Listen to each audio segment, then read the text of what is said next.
폼 클렌저 만들기 시간입니다. 화면과 같이 재료를 준비해 두세요.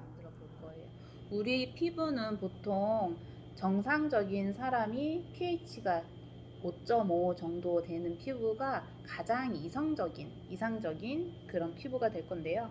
여드름이 많은 피부들 같은 경우는 pH가 7.5 정도, 조금 높죠. 그래서 pH가 높기 때문에 약간의 알칼리성이 높은 비누보다는 약산성 비누를 사용하는 게 훨씬 더 효과적이고요. 아토피나 그다음에 건조한 피부 같은 경우는 pH가 보통 8.5 정도 되는 약간 알칼리성 피부라고 보시면 돼요.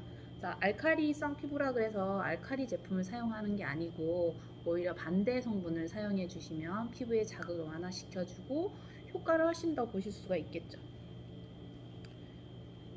피지가 많은 피부가 보통 여드름 피부로 전환이 되기 쉬운데, 그때 피지가 잘 컨트롤 될 수 있도록 유도해 주시면 여드름 생성도 억제시켜주는 역할을 하게 될 거예요.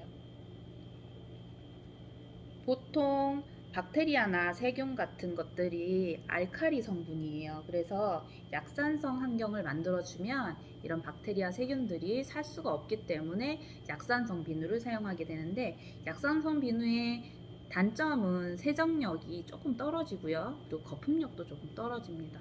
거품이 많이 발생함으로 인해서 모공 속속 이렇게 들어가서 모공을 청소해주는 역할도 하기도 하는데, 그렇지 않은, 그러니까 피부가 너무 약한 피부에는 어쩔 수 없이 이렇게 약산성 비누를 사용할 수밖에 없게 되는 거죠. 그래서 우리가 쓸 때는 약산성 비누보다는 폼클렌저를 사용을 하되, 조금 더 약한 약산성 쪽으로 포함되어 있는 성분들을 이용을 해서 폼클렌저를 만들어 보도록 할게요. 얘는 용기에다가 직접 계량을 할게요. 거품 용기 이렇게 지급된 거 있어요. 요거 뚜껑 분해하시고 안쪽에 소독 한번 해주세요.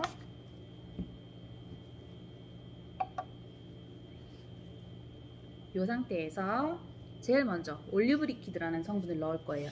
올리브 리퀴드는 가용 화제라고 해서 지난 시간에 배웠죠. 물과 오일이 섞이게끔 해주는 역할을 한다고. 3g 먼저 계량할게요.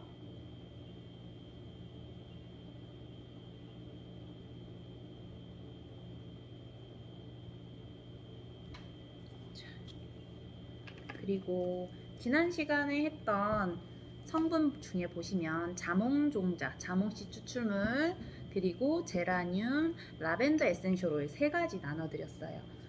얘는 지금 가용화제는 물과 오일이 섞이게끔 해주기 위해서 먼저 계량을 했죠. 물이랑 오일이랑 동시에 섞으시면 섞이지 않아요, 그쵸? 근데 가용화제를 먼저 오일과 섞어 놓은 상태에서 물을 섞게 되면 얘네들은 잘 섞이게 돼 있어요. 제라늄은 피지를 컨트롤해주는 역할을 할 거라고 했죠. 2방울 넣으시고, 라벤더 불가리아는 3방울을 넣어줄게요. 항염 작용을 가지고 있죠.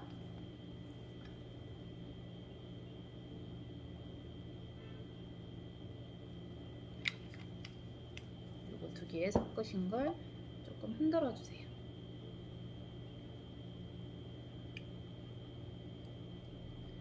다 넣고 나서 오일 넣으시면 안 섞여요. 그 다음에 정제수 넣어드렸죠. 정제수 대신 라벤더 워터나 아니면 녹차 우린물 같은 거, 아니면 정제수 지금 드린 걸 데우신 다음에 녹차 티백을 담갔다 뺐다 해서 그 물을 넣으시면 훨씬 더 여드름에는 효과적일 거예요.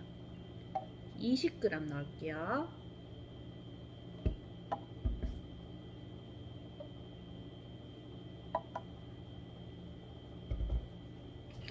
20g 넣으시고 조금 또 흔들어 주시고,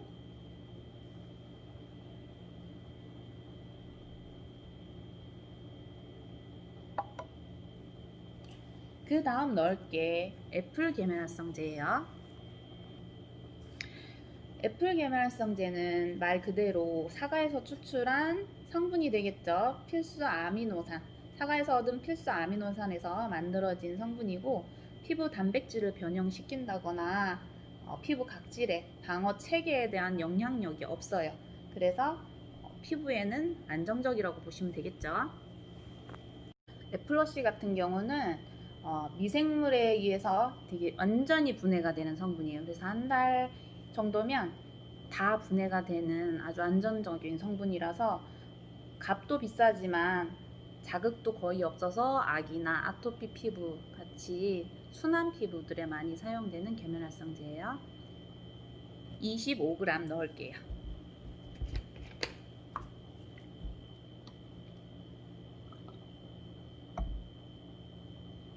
저는 조금 커서 넣기 힘들지만 좀 작은 용기에 넣어드려서 불편하진 않으시죠? 자, 그 다음에 넣어야 될 게 코나코파라는 계면활성제예요. 우리가 지금 양이온성, 음이온성, 양쪽성 계면활성제 세 가지를 배웠거든요. 지금 마지막으로 배울 게 비이온성 계면활성제. 코나코파라고도 하고 데실글루코사이드라고도 하고 APG라고도 불려요. 이 성분은 세정력을 높이거나 또 모발의 상태를 향상성을 유지시켜주기 위해서 넣는 성분이기도 하고요. 옥수수 전분에서 추출한 성분이에요. 그래서 조금 더 자극이 적고 보습력이 상당히 좋겠죠.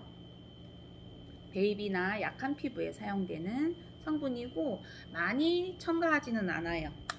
총량의 30% 정도, 저희는 50ml 용기예요. 3g 넣을게요.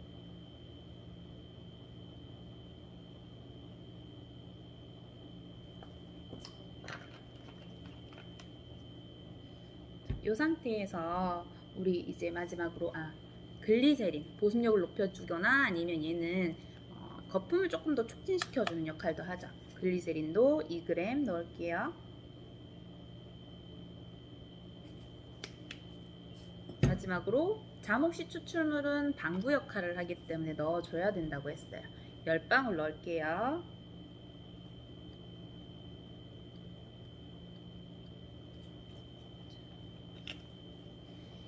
다 만들었는데 용기 요만큼이 남았네요. 그쵸? 이유는 얘가 펌핑을 할 때 거품으로 바로 나오는 아이예요. 거품이 오밀조밀 난 상태에서 우리가 비누를 사용하는 방법을 보시면 손으로 굴려서 거품을 많이 풍부하게 내어서 얼굴에 많이 문지른 다음에 물로 헹궈내라고 되어 있잖아요. 거품이라는 자체가 모공 속으로 침투해서 이물질을 끌어당겨주는 그런 역할을 하기 때문인데 우리는 거품을 내기 위한 작업을 없애버리기 위해서 아예 거품 용기에다가 만들게 된 거죠. 이 거품 용기 자체가 이 부분이 아래로 잠기기 때문에 여기 요 위에 용량까지 올라오게 되면 넘치게 돼요. 그래서 용기 상태가 이렇습니다. 자, 이 상태에서 조금 흔들어 주시고 지금까지 배운 계면활성제 4가지 종류, 다음 시간에 바디 클렌저도 만들 건데 4가지 종류 중에 보시면 양이온성 계면활성제라는 게 분말 형태로서 점도를 나타내는 역할을 한다고 했죠. 자극이 가장 커요. 안 들어가면 좋겠죠. 그렇지만 점도를 위해선 넣어줘야 되고 아기용으로 사용할 때는 그냥 점도 없는 상태로 만드셔서 이렇게 거품 용기에 담아서 사용하시면 좋을 것 같아요. 그 다음 음이온성 계면활성제, 양쪽성 계면활성제, 지금 넣었던 코나코파처럼 제일 순한 비이온성 계면활성제, 이렇게 피부 자극으로 보시면 양이온성 계면활성제가 가장 크고 비이온성 계면활성제가 자극이 없다고 보시면 돼요. 또 반대로 세정력 같은 경우는 코코베타인 같은 그런 성분이 음이온성 계면활성제인데 세정력은 상당히 좋겠죠. 또 양이온성이나 비이온성 같은 경우는 거품력이나 그런 것보다는 컨디셔닝 효과가 훨씬 좋기 때문에 넣는 아이들이라서 세정력은 조금 떨어지겠죠.